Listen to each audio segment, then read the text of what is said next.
नमस्कार दोस्तों, आशा करता हूँ आप सब बहुत अच्छे होंगे। डेट है आज 1 जनवरी 2021। द हिंदू करंट अफेयर में आपका स्वागत है।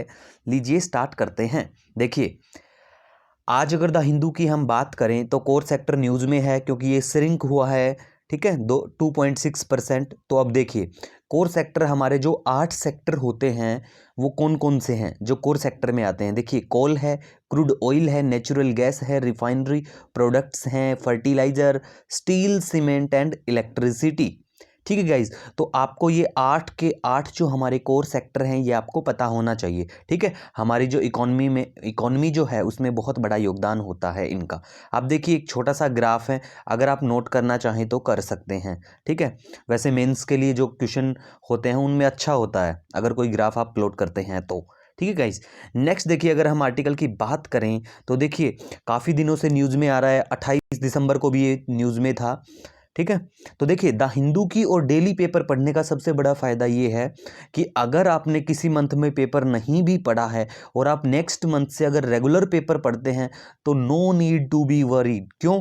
क्योंकि देखिए, कोई भी न्यूज़ होती है ना, वो आज नहीं तो कल दोबारा न्यूज़ में आती है, श्योरिटी होती है। ठीक है, क्योंकि कोई भी इशू एक बार न्यूज़ में आके ख़त्म नहीं होता है, दोबारा कुछ ना कुछ न्यूज़ में ज़रूर आता है। ठीक है, जैसे कि लियोपर्ड का जो संख्या काउंट हुआ था, है ना, कर्नाटका में सबसे ज़्यादा पाए गए थे। तो देखिए, टोटल आई थिंक 12,852 पाए गए थे।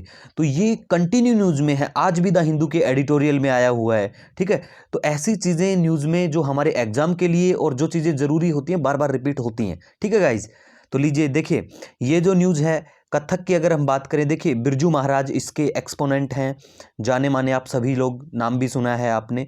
ठीक है, तो ये कथक से रिलेटेड है बिरजू महाराज। अगर हम बात करें, एक्सपोनेंट हैं पंडित बिरजू महाराज। न्यूज़ में क्यों है? देखिए, सरकारी इनको आवास मिला है, सरकार ने इनको कहा है, सेंट्रल गवर्नमेंट ने, कि उसको खाली करने की डेट दी हुई है, इसी वजह से ये न्यूज़ में आए हुए हैं। ठीक है, अब मोहिनी अट्टम की बात करें तो देखिए, मोहिनी अट्टम कहाँ का क्लासिकल मतलब डांस कहाँ का है मोहिनी अट्टम, अगर हम बात करें तो देखिए, अगर आपको पता है तो आप कमेंट कर सकते हैं। ठीक है, वैसे देखिए, कथकली कहाँ से है? केरला से। मोहिनी अट्टम भी वहीं से है। और अगर देखिए, भरतनाट्यम को आप कंफ्यूज मत कीजिएगा, भरतनाट्यम तमिलनाडु से है। ठीक है, तो ये भारती शिवाजी जी जो हैं, ये हैं मोहिनी अट्टम। इनको भी बोला गया है खाली करने के लिए जो आवास इनको अलॉट किए गए थे। ठीक है गाइज, इसी वजह से ये न्यूज़ में है, तो आपको पता होना चाहिए। ठीक है, नेक्स्ट देखिए, अगर हम बात करें तो फायर, वाइल्ड फायर हुआ है। ठीक है, जंगल में आग, ये जो भी प्रोनाउंसिएशन हो, जोकू वैली, डी से स्टार्ट होता है, DZUKOU वैली है। देखिए, एक बहुत जाना माना ट्रैकिंग डेस्टिनेशन है, मणिपुर और नागालैंड का जो बॉर्डर है वहाँ, तो यहाँ पे आग लगी हुई है, इसी वजह से न्यूज़ में है। और देखिए, हमारा जो नॉर्थ ईस्ट का रीजन है, बिल्कुल आप मैप करके देखिए कौन से स्टेट आसाम को टच करते हैं, त्रिपुरा कौन कौन से स्टेट को टच करता है ना, अरुणाचल प्रदेश में कौन कौन से पास हैं, क्योंकि शायद नेक्स्ट टाइम आप क्वेश्चन पेपर में पा सकते हैं ईस्ट का मैप। ठीक है, और ज्योग्राफी से रिलेटेड जो क्वेश्चन आते हैं, देखिए एडन जो है, ठीक है ना, एडन में एयरपोर्ट है, वहाँ पे अटैक हुआ है, इंडिया ने भी उसको कंडेम किया है।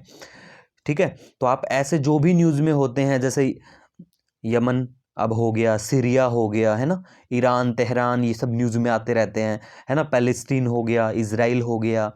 तो जो भी ये चीज़ें न्यूज़ में होती है, और स्पेशली देखिए, अगर आपको न्यूज़ का नहीं पता, आप दूसरे जो हमारे महाद्वीप हैं, है ना, कंटिनेंट, उनको याद नहीं रख सकते अगर, तो देखिए, एशिया को बिल्कुल पता होना चाहिए आपको एशिया के बारे में, क्योंकि मोस्टली क्वेश्चन डायरेक्टली एशिया से ही आते हैं। ठीक है गाइज, अब देखिए, नेक्स्ट है फाइनेंशियल एक्शन टास्क फोर्स है, ये न्यूज़ में है। FATF जिसको कहा जाता है, जो क्या काम करता है, जो कम्बैट मनी लॉन्ड्रिंग से रिलेटेड जो काम होते हैं उनको देखता है, वॉचडॉग है ये। तो देखिए, 1989 में इसको बनाया गया, पेरिस फ्रांस में इसका हेडक्वार्टर है। और देखिए, G7 के जो मेंबर हैं, ये फाउंडर हैं FATF के। तो देखिए, G7 में कौन कौन से मेंबर होते हैं, कनाडा हो गया, फ्रांस हो गया, है ना, जर्मनी हो गया, इटली, जापान, UK, US। ठीक है, आप ऐसे सिर्फ सिंगल मतलब अल्फ़ाबेट से डिनोट मत कीजिए, पूरा नाम लिखिए, उससे याद होगा। और FATF जो है ये इंटर गवर्नमेंटल ऑर्गेनाइजेशन है। ठीक है गाइज, तो ये चीज़ें आप याद रखिए। इसी के साथ हमारा आज का करंट अफेयर समाप्त होता है। मिलते हैं एक नए वीडियो के साथ, तब तक के लिए हैव ए ऑसम डे।